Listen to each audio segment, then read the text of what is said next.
Bonjour à tous et bienvenue pour cette review du chapitre 1072 intitulé Le poids des souvenirs. Les révélations se succèdent dans ce grand arc d'Egghead. Le pouvoir de Kuma se précise et les origines de Bonnie sont sur le point d'être révélées, tandis qu'un grand bouleversement frappe cette fin de chapitre et nous dévoile que Stussy n'est autre que le tout premier clone réussi des Mads, ancienne membre des Rocks. Une annonce choc qui ouvre une multitude de théories dans One Piece. Existe-t-il d'autres clones dans le monde? Qui sont-ils? Et s'agit-il d'autres Rocks dont le cultissime Chebek? Cette vidéo va donc être très longue puisqu'on va parler du pouvoir de Kuma lié à la tribu aux trois yeux, de l'origine des fruits du démon, de Kuina et même d'une arme antique. Alors préparez-vous pour cette grande vidéo car elle a demandé un travail de recherche colossal au vu du nombre d'informations à traiter dans ce chapitre. Donc si vous souhaitez me soutenir, c'est le moment en mettant un petit like à cette vidéo, la partager au maximum et surtout vous abonner parce qu'il manque moins de 4000 Muginsha pour atteindre les 100 000 sur la chaîne. Alors un grand merci à tous et avant de débuter l'analyse de ce chapitre, je vous présente le sponsor de cette vidéo, Red Shadow Legends. Parmi les 700 champions du jeu, une nouvelle faction fait son entrée, les mystérieux gardes sylvains. Une magnifique et incroyable faction offrant une grande diversité de champions sylvestres, des êtres représentant la mère nature elle-même comme notre cher Ryokugyu. La première mise à jour de 2023 apporte son lot de fonctionnalités inédites comme la nouvelle saison de Forge Pass ou encore le programme de points Plarium qui vous permet de gagner des cadeaux in-game comme un puissant champion légendaire. Le plus intéressant reste l'événement marquant du 4e anniversaire de Red Shadow Legends qui aura lieu plus tard dans l'année, l'événement Titan. Cumuler des points d'anniversaire et participer à plusieurs missions pour des récompenses incroyables. Vous pouvez encore obtenir la championne légendaire basée sur la légende du catch professionnel et de la MMA, Ronda Rousey, disponible gratuitement. Jouez à Raid pendant 7 jours entre maintenant et le 20 février pour la débloquer. Et avec Amazon Prime, vous pouvez bénéficier de récompenses exclusives dès à présent. Cliquez sur le lien dans ma description ou scannez le QR code qui s'affiche à l'écran et obtenez un pack de démarrage gratuit d'une valeur de 35 $ comprenant un champion épique Jotun et plein d'autres bonus. Tout ce trésor vous attend ici, alors n'hésitez plus. Quelques années ont passé pour les Mads et l'on retrouve à l'exception de Vegapunk, Juge, César et Queen, œuvrant à la création d'armes létales contrastant complètement avec leur volonté d'être pacifistes. Une scène qui rejoint les dires de Yonji au chapitre 840, expliquant que son père et son groupe de recherche travaillaient à l'élaboration d'armes. Chronologiquement parlant, Vegapunk n'a donc pas encore été arrêté par le gouvernement, puisque comme l'indique l'enfant Vinsmoke, ce n'est qu'après la découverte du facteur de lignage que le gouvernement a arrêté tous les scientifiques, à l'exception de Juge qui est parvenu à s'enfuir. Vinsmoke étant présent sur l'image, le gouvernement n'est donc pas encore passé à l'action. On observe par ailleurs l'obtention du fruit du gaz par César Clown, puisque l'aura nuageuse entourant son corps n'était pas présente au précédent épisode. C'est un détail intéressant puisqu'il dénote que ses cornes sur sa tête ne proviennent pas d'une modification physique due à son fruit, mais est bien naturelle. Il tient entre ses mains un fruit du démon qui n'avait jusque-là jamais été illustré par Oda. En y regardant de plus près, on comprend que ces trois scientifiques sont en train de reproduire l'invention de Vegapunk sur Bajimoa, celle de donner vie à un objet grâce à un fruit du démon. Et cet objet semble être ni plus ni moins que la lance de Juge. On réalise alors que cette arme avait en réalité le pouvoir d'un fruit du démon. Si je devais deviner son nom, je dirais qu'il pourrait s'agir du Zoan mythique du Garuda, l'oiseau fabuleux de l'hindouisme, étant à la fois le surnom de Juge ou encore le blason du Germa. En somme, les trois hommes semblent être passés chacun peu à peu du côté obscur de la science, excellents dans leur spécialisation future. La chimie pour Queen, qui créera plus tard des armes insufflées de maladie, César pour les fruits du démon dont il développera l'industrie des smiles. Enfin Juge et son arme rappelant la technologie futuriste du Germa. Ces trois pacifistes semblent donc être bien loin de leurs idéaux premiers. Que s'est-il passé pour les faire chavirer? Où se trouvait Vegapunk à cet instant? Et qu'est-il advenu de cette femme au précédent épisode qui ressemblait à Stussy? Cette odyssée des Mads est pour moi extrêmement passionnante et j'ai sincèrement hâte de voir comment tout cela va évoluer. D'autant plus avec la révélation de cette fin de chapitre qu'on étudiera juste après. Pour le moment, entrons dans le vif du sujet et débutons par les premières pages du chapitre qui nous plongent immédiatement au cœur de l'intrigue. De retour sur l'île d'Egghead, nous retrouvons Bonnie aux côtés de Vegapunk, qui bien décidé à venger son père, use de son fruit du démon pour lui tendre un piège et le transformer en enfant. Une technique que nous avions jusque-là été habitués à voir, mais ici, notre supernova dévoile des facultés inédites via son fruit du démon. À l'aide d'un objet, elle parvient à rajeunir Vegapunk dont ses années de de vie se matérialise sous forme de bijoux, qui est une belle référence à son nom Jewelry. Au-delà de rajeunir, elle peut également gonfler son corps comme Luffy et son Bondman, ou sa version musclée du Gear 5. Contrairement à ce qu'on pouvait croire, le fruit de Bonnie n'est pas un pouvoir qui se limite seulement à la jeunesse ou vieillesse, mais aussi à l'aspect physique du corps. Le grossir ou le mincir comme Alvidia, le vieillir comme le fruit de Shinobu, et le rajeunir telle l'opération Jouvence. En somme, son fruit agit directement sur le temps, comme le ferait le Toki Toki no Mi, ou celui de la gravité puisqu'il parvient à distordre le temps. Et pour preuve, elle emploie le terme avenir, tandis que quand elle vieillit Luffy, il est inscrit dans un certain futur. Comme s'il y avait une notion de dimension parallèle ou de déformation temporelle, où il existerait un Vegapunk enfant et un Luffy âgé dans un autre monde.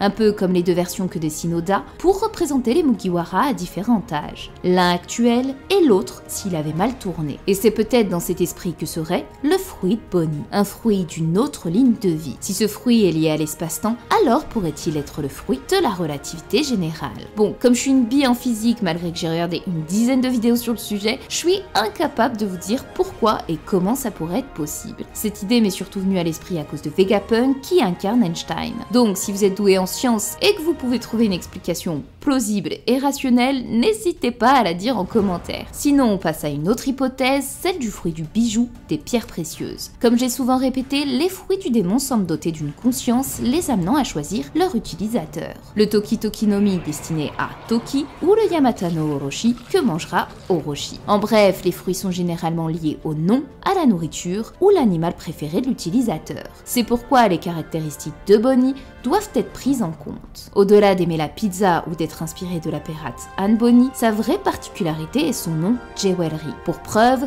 en touchant sa victime, son fruit transforme les années de vie en bijoux et utilise même la capacité All Shock qui s'associe à une valeur monétaire. Il pourrait alors s'agir du fruit de la pierre précieuse qui, par exemple, selon la couleur de la gemme, rajeunirait, vieillirait, grossirait ou agrandirait l'utilisateur ou la cible. D'autant qu'un autre argument va appuyer cette hypothèse et se relier à une de mes très vieilles théories, les 3 trésors impériaux du Japon. Dans ma première vidéo il y a 4 ans, je vous disais qu'il existait 3 trésors qui mèneront Luffy à devenir le nouvel empereur des 4 mers. Plus tard, j'ai mis au goût du jour cette théorie en y ajoutant les personnages pouvant incarner ces 3 reliques. D'un côté, le bouclier, représenté par le CP0, et l'épée avec le Sword. 2 unités du gouvernement et de la marine. Ne restait plus que le bijou Magatama. À l'époque, je pensais qu'il s'agissait de Vegapunk de par son garde du corps Sentomaru et de sa nouvelle force, le SSG. Mais avec la mise en avant soudaine de Bonnie, je me suis aperçu qu'elle pouvait parfaitement incarner le Magatama à travers son nom Jewelry. Ce qui explique à présent cette scène entre elle et Akainu qui s'inquiétait de sa disparition et souhaitait la ramener auprès du gouvernement. 3 unités gouvernementales qui se relient et qui pourraient finalement s'allier à Luffy, puisqu'il incarne l'empereur du Japon, ce titre obtenu durant l'arc Wano Kuni, renforçant ainsi un peu plus sa flotte de 5600 hommes. C'est en tout cas une possibilité qui expliquerait l'intérêt d'Oda à avoir introduit ce mythe dans son œuvre. Mais on reparlera de ces 3 trésors un peu plus loin dans cette vidéo. Pour l'instant, revenons-en au chapitre. Le face-à-face entre Bonnie et Vegapunk se poursuit, et la vérité sur le passé de Kuma s'apprête à être dévoilée, tandis qu'au même moment, notre ex Shishibukai gravit à main nue tel le légendaire Oz Redline. Une scène déchirante et pleine d'émotions qui se partage entre l'âme d'une enfant bien décidée à découvrir la vérité et un homme transformé en enfant qui a souffert d'avoir commis un tel acte sur son ami. Bonnie va finalement atteindre la salle secrète où l'on découvre une immense sphère contenant selon Vegapunk toute la douleur de Kuma, une douleur si forte qu'elle pourrait la tuer. Mais comme le fait remarquer Bonnie, il s'agit des souvenirs emmagasinés de son père. En réalité, Vegapunk dit probablement vrai, car cet amas de souvenirs risque bien d'avoir raison d'elle. Ici sont stockées les mémoires de cet homme hors du commun, l'origine de son nom de tyran à sorbet, son désir de rejoindre les révolutionnaires, les raisons qui l'ont poussé à accepter de devenir une machine, son choix d'avoir envoyé les Mugiwara sur l'île de leur désir et d'avoir protégé le Sunny durant 2 ans, la douleur de Luffy transmise à Zoro, sans oublier la naissance de Bonnie. Tout est archivé ici. Découvrir la vérité sur elle-même, voir le cheminement de cet homme bon à l'état d'esclave, pourrait lui créer un vrai choc psychologique et une douleur dont elle ne pourrait pas se relever. Déjà lors de la rêverie, elle n'a pas su retenir ses larmes en voyant Kuma humilié par les Tenryubito. Mais ici, cela risque d'être bien pire. Car il paraît évident que Bonnie ignore tout de ses véritables origines et de celui qu'elle appelle papa. Même Dragon, son ami de toujours, semble méconnaître les ambitions réelles de Kuma. Oda est un pro dans le domaine des flashbacks et il est certain que le sort qu'il a réservé à Kuma doit être extrêmement déchirant. Réaliser que Bonnie ne pourrait pas être humaine ou plus simplement sa fille serait déjà terrible. Mais je pense qu'il y a encore bien pire dans ses souvenirs. Alors pourquoi Kuma a-t-il pris la décision de devenir un cyborg et qui est véritablement Bonnie? Le point de départ est l'île de Sorbet et sa destitution de roi pour avoir été un tyran. Oda semble avoir réservé le même sort à Kuma que Cobra et Riku avec leur peuple. Un ennemi a diffusé le mensonge d'un roi tyrannique et les habitants y ont cru. Pourtant, Bartholomew était un homme de foi, attesté par la Bible qu'il portait à son bras et qui le différenciait des pacifistas. Si l'on regarde ses vêtements de l'époque, on peut parfaitement les assimiler à ceux d'un moine ou religieux. En partant de ce principe, Kuma n'est pas censé avoir d'enfant. C'est pourquoi j'imagine davantage qu'il ait recueilli Bonnie et que cette dernière, par l'amour qu'il lui portait, l'a considéré comme son père, à l'image de belle-mère et Nami. Mais cet enfant devait tout de même être spécial. Alors qui est donc Jewelry Bonnie? Pourrait-elle alors être l'ultime clone pacifiste de Vegapunk? Les mots dans le journal du scientifique en début de chapitre seraient alors destinés non pas au premier clone Stussy, mais bien à sa dernière et ultime création humaine, Bonnie. Seconde hypothèse, Jewelry serait l'enfant né de l'Immaculée Conception à l'image de Jésus. Kuma étant un religieux en incapacité de faire un enfant, il aurait alors, par le biais de ses pouvoirs, rendu tangible son rêve, matérialisant ainsi son désir d'être père. Enfin, la troisième et dernière hypothèse se reliant à l'une de mes théories, Bonnie serait une arme antique. Il y a 4 ans, j'exposais l'idée qu'une 4e arme antique existait, une arme scientifique cachée par le gouvernement. J'avais d'ailleurs fait participer la communauté au travers un live pour tenter de trouver qui pourrait être la reine à même de l'incarner. Il y avait dans cette liste Im, Big Mom, mais aussi et surtout Bonnie. Aujourd'hui, avec cet arc centré sur ce personnage, on peut se demander si finalement cette hypothèse ne se rapprocherait pas de la vérité. D'autant que, comme j'ai pu l'expliquer par le passé, Oda a tendance à répéter un schéma narratif bien précis pour chacun de ses arcs.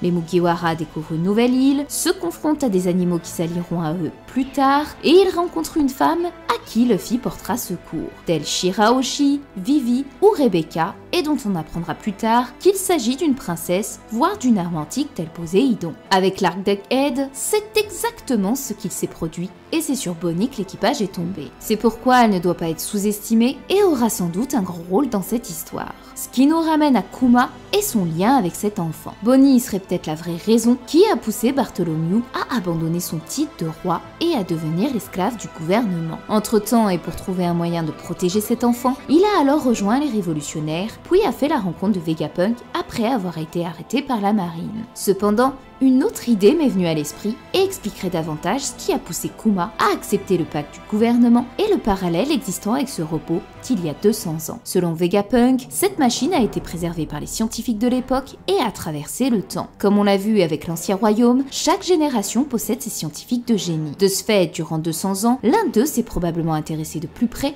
à cette antiquité. Ces découvertes auraient alors été transmises au fil du temps à l'image des plans de Pluton avec les charpentiers. Si les scientifiques d'il y a 200 ans ont décidé de garder ce robot, il est logique qu'ils l'aient étudié et peut-être récupéré une puce d'implantation, une carte mémoire ou quelque chose de similaire à la puce de contrôle des Séraphins. En l'analysant, l'un de ces scientifiques a dû probablement comprendre la mission du géant mécanique et ce pourquoi il avait été programmé. Ainsi, ce savoir a dû être préservé de génération en génération jusqu'à celle de Kuma. Lui-même ayant été sur Egghead, il a peut-être réussi à se connecter et à parler à ce géant antique. Il lui aurait alors raconté son histoire et sa véritable mission. Une mission qu'il fallait poursuivre pour réaliser une prophétie divine, telle la légende du Noah ou celle d'ouvrir le pays des Wa à l'aide de Zunesha. Kuma aurait alors endossé ce rôle, devenant ainsi le nouveau robot qui devait gravir Red Line et attaquer la terre des dragons célestes. Détruire le chapeau de paille, faire disparaître le trésor de Marie-Joise ou même annuler le pouvoir secret d'Im, multiples sont les hypothèses. Dans tous les cas, cette mission semble servir à court-circuiter les plans du gouvernement. C'est la raison pour laquelle la seule façon de le faire était de se déshumaniser et ainsi abandonner son âme humaine. En faisant cela, Kuma était alors conscient d'œuvrer pour le bien de l'humanité et ainsi réaliser la prophétie. Celle-là même laissée par Joy Boy, affirmant qu'un jour, un garçon apparaîtrait pour sauver le monde.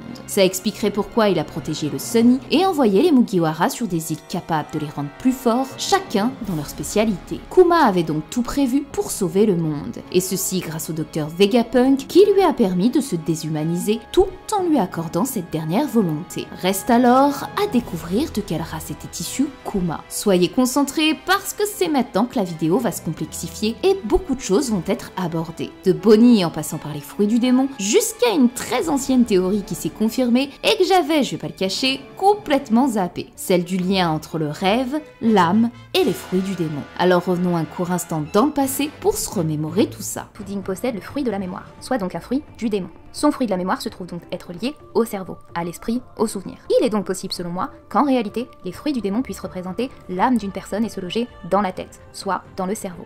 Mais un organe très particulier pourrait être lié à tout ça, celui de la glande pinéale, car la glande pinéale a une signification très spirituelle, voire mystique dans de nombreuses cultures. Elle était à la fois liée à l'âme, soit ce qu'on nomme le troisième œil, une fois encore. Mais surtout, scientifiquement parlant, la glande pinéale est l'organe du rêve-sommeil, soit tout ce que j'ai pu vous associer précédemment. Pour résumer brièvement, j'expliquais que les fruits du démon se logeaient non pas dans le corps de l'utilisateur, mais bien dans l'âme de ce dernier. Selon Descartes, le siège de l'âme se trouvait dans ce que l'on nomme la glande pinéale, l'organe qui vous permet de rêver. C'est pourquoi je disais à l'époque que les fruits du démon découlaient des rêves humains. Aujourd'hui, cette hypothèse est complètement vérifiée grâce au dire de Vegapunk. Mais si j'en étais arrivé à cette conclusion, c'était principalement grâce à l'étude de la glande pinéale, puisque c'est par elle que s'active le troisième œil. C'est pourquoi j'avais relié le rêve à la tribu aux trois yeux dans One Piece. En effet, pour moi, le pouvoir de cette tribu était celui à l'origine de la malédiction jetée sur Zunesha et celle des personnages ayant des yeux à cercles concentriques. Ce qui nous ramène à la race de Kuma. De ce qu'on sait, Vegapunk se serait pris d'amour pour ses capacités latentes et ses muscles. Leur flashback révèle qu'un certain scientifique de West Blue lui aurait confié que lorsqu'un humain meurt, il perd 21 grammes et cette masse représente son âme. Ce qui prouverait alors que l'âme existerait bel et bien. On note donc ici deux références à analyser. La première concerne le fameux scientifique de West Blue. Le seul à notre connaissance issu de cette mer se trouve être Hogback. D'ailleurs, au chapitre 446, il évoquait déjà la possibilité de ressusciter les morts, le rêve que l'espèce humaine caressait depuis la nuit des temps. Il serait alors très intéressant de voir que ce dernier connaisse Vegapunk, puisque la combinaison de leurs sciences ferait la parfaite création de Weeble. D'un côté, le clone de Barbe Blanche créé par Vegapunk, mêlé à la chirurgie d'Hogback. La seconde concerne la référence des 21 grammes qui découlent du médecin McDougall. Il émet la théorie selon laquelle au moment de la mort, l'âme s'échappe du corps et se retrouve alors allégée de 21 grammes. Cette citation m'a beaucoup fait sourire parce que j'avais récemment utilisé une référence théorique selon laquelle nous n'utilisions que 10% de notre cerveau. J'avais reçu bon nombre de commentaires attestant que c'était une croyance, chose que j'avais d'ailleurs précisée, et qu'Oda ne pouvait pas l'utiliser. Or aujourd'hui, la théorie des 21 grammes a été réfutée par les scientifiques. Pourtant, Oda l'a bien exploité. C'est la preuve que même si une théorie est invalidée par la science de notre monde, elle peut ne pas l'être dans celui de One Piece. Et nous en avons la preuve aujourd'hui. En bref, ce qu'il y avait surtout à retenir, c'est l'importance de l'existence de l'âme dans l'œuvre. C'est donc un sujet crucial dans One Piece, et vous allez voir que ça ne s'arrête pas là. En début de vidéo, j'expliquais que Bonnie pouvait incarner le Magatama, l'un des 3 trésors nippons. En étudiant davantage ce bijou ancien, on découvre qu'au-delà de sa forme de griffe d'ours pouvant faire référence à Kuma, il incarne la représentation de l'esprit humain, aussi appelé en japonais Hitodama, traduit par l'âme humaine. Il s'agit de l'âme des morts qui se sont séparés de leur corps. Pour vous l'imager, il suffit de vous rappeler cette scène où l'âme de Brook erre en cherchant désespérément son corps. L'âme peut donc se relier à Bonnie. À présent, en revenant au pouvoir de Kuma et ceux des fruits du démon, on découvre que ces deux choses se relient également parfaitement. Selon Vegapunk, les fruits du démon seraient nés des rêves et des désirs humains. Mais pour parvenir à les incuber dans un fruit, faut-il encore trouver le moyen de les matérialiser. Et c'est ici que le pouvoir de Kuma entre en jeu, puisque ce dernier possède la capacité de rendre tangible l'intangible, soit les rêves, les désirs et même la douleur. Tout ce qui est dans votre esprit ou même immatériel comme l'air ou le vent, Kuma le rend tangible. Tel le génie de la lampe magique, il suffit qu'il connaisse vos rêves comme lorsqu'il demande à Perona ou au Mugiwara où il désire aller pour l'exaucer. De ce fait, devenir un phénix, être un homme magma, tout devient possible grâce au pouvoir de cet homme entremêlé aux fruits du démon. Ce pouvoir est donc la clé de la création des fruits démoniaques et plus précisément ceux de type Logia et Zoan mythique. Reste à comprendre comment ces fruits obtiennent une âme à l'image des êtres humains. Comme dit précédemment, selon Descartes, le siège de l'âme se trouve dans la glande pinéale pinéale, l'organe permettant de rêver. De ce principe, si Kuma matérialise un rêve qu'il place à l'intérieur d'un fruit, alors ce dernier obtiendra par conséquent une âme. En hébreu, le désir et l'âme se traduisent par un même terme, nefesh. Tandis que dans l'hindouisme, il s'associe à un organe très particulier, le troisième œil. Il est situé dans la glande pinéale, soit l'organe vous permettant de rêver. Et devinez quelle race nous n'avons pas encore découvert dans One Piece, la tribu aux trois yeux. Sachant que Bonnie affirme que Kuma était issu d'une race très spéciale, il se pourrait bien finalement qu'il soit membre de cette tribu. Malgré tout, notre ex Shichibukai ne semble pas posséder de troisième œil sur le front. Mais ne connaissant aucun véritable membre de cette tribu, on ne sait pas si, contrairement à Pudding, leur œil reste constamment ouvert, ne le faisant apparaître que lorsqu'ils le désirent. En tout cas, il est certain que cette tribu réserve encore de grands secrets, et il est fort probable qu'elle puisse se dévoiler grâce à notre cher Kuma. De retour à l'extérieur d'Egghead, la bataille fait rage entre les Mugiwara face aux CP0 et Séraphin. Zoro affronte Kaku qui a éveillé son fruit, et l'on observe une nouvelle fois que tout comme Yamato, Lucci et Luffy, il possède une aura noire nuageuse autour de son corps. Ce détail est intriguant puisque c'est une caractéristique bien spécifique des Myoho. Je ne sais pas encore ce que ça cache, mais je pense qu'il y a quelque chose à creuser. En attendant, même si sa nouvelle transformation est intéressante, il n'en reste pas moins qu'il fait face à Zoro, et ce combat est expéditif comme on l'attendait. À l'exception d'un détail, puisque ce n'est pas notre cher épéiste qui va le mettre KO, mais bien Stussy qui va se révéler être une infiltrée du CP0. Elle dévoile sa véritable identité, qui n'est autre que le clone de Miss Stussy Buckingham, ex-membre des Rocks, et qui fut considéré comme le succès de clonage numéro 1 des Mads. Elle semble posséder un fruit du démon qui s'associerait à la succube plutôt qu'au vampire, de par la forme de ses ailes et sa particularité à endormir ses victimes. Sans compter qu'elle était considérée comme la reine du quartier des plaisirs, domaine de prédilection des succubes. C'est donc une fin de chapitre explosif que nous offre ici Oda. Bien que Stussy était considérée comme un personnage quasi tertiaire, elle a pourtant un rôle prépondérant dans cet arc. C'est d'ailleurs ce que j'avais pu vous expliquer dans ma review du chapitre 1069 à son sujet. Stussy, l'infiltrée du CP0. Elle avait d'ailleurs interagi à de nombreuses reprises avec ces deux hommes durant l'arc de Whole Cake Island, à travers le Tamatebako, mais aussi lors de l'apparition de Pudding où elle se voyait en elle au même âge. Un fait intéressant puisque dans sa vive card, son âge était de la plus grande confidentialité. Était-ce le foreshadow d'un pouvoir caché et par extension a dû grandir entouré des Mads et se passionner pour la science. Ce qui pourrait alors amener à de grandes hypothèses. Car après avoir été membre de la Pègre, puis finalement se révéler membre du CP0, Oda ne préparait-il pas une autre carte secrète en la révélant être membre du Sword, voire même la créatrice du Sword? En tout cas, je pense que les personnages secondaires de l'œuvre sont loin de nous avoir tout dévoilé et qu'ils pourraient bien nous réserver de grandes surprises. Et pour une surprise, Oda ne s'est pas loupé. Stussy avait donc bel et bien un autre rôle. Elle n'était pas membre ou créatrice du Sword comme je le pensais, mais bien un clone d'un ancien membre des Rocks, ce qui prouve à quel point il ne faut pas sous-estimer les personnages secondaires et qu'ils peuvent avoir une place des plus importantes dans l'œuvre. Cependant, avec cette révélation, One Piece prend une nouvelle tournure impliquant des bouleversements sans précédent. En prenant en compte cette nouvelle information, ça signifie tout bonnement que n'importe qui, aujourd'hui dont on ignore l'histoire, peut être considéré comme un clone. Sans compter que Stussy est considéré comme le tout premier clone réussi, ce qui implique forcément des ratés, tout comme d'autres réussites. Qui sont-ils et que sont-ils devenus? À partir de cet instant, n'importe qui peut être un clone, d'autant plus avec les anciens membres des Rocks. Stussy semble être le clone de Bakin, puisque Buckingham possède les premiers kanas de Bakin en japonais. Oda avait d'ailleurs dessiné un portrait d'elle étant jeune et qui ressemble vaguement à Stussy. Sans compter la sorcière qui avait pris l'apparence d'une jeune femme avant d'adopter le visage de Shiki, membre des Rocks. Il se pourrait alors que ce visage soit bien celui de Bakin jeune et donc de Stussy. Mais alors, qu'en est-il des autres membres des Rocks? Forcément, on doit être nombreux à avoir pensé à Weeble, prétendu fils de Barbe Blanche et Bakin. Mais quelque chose me pose problème avec cette idée, puisque quand on observe Stussy ou même les Séraphins, on distingue très bien le travail perfectionniste de Vegapunk. Et pour preuve, cette perfection l'a mené à dire que le fruit artificiel de Kaido était un échec. Et ce, uniquement parce que Momonosuke était un dragon rose et non bleu. Même si Weeble semble avoir hérité d'une force aussi conséquente que Newgate, il n'en reste pas moins que ce dernier dépeint un corps plein de ratures.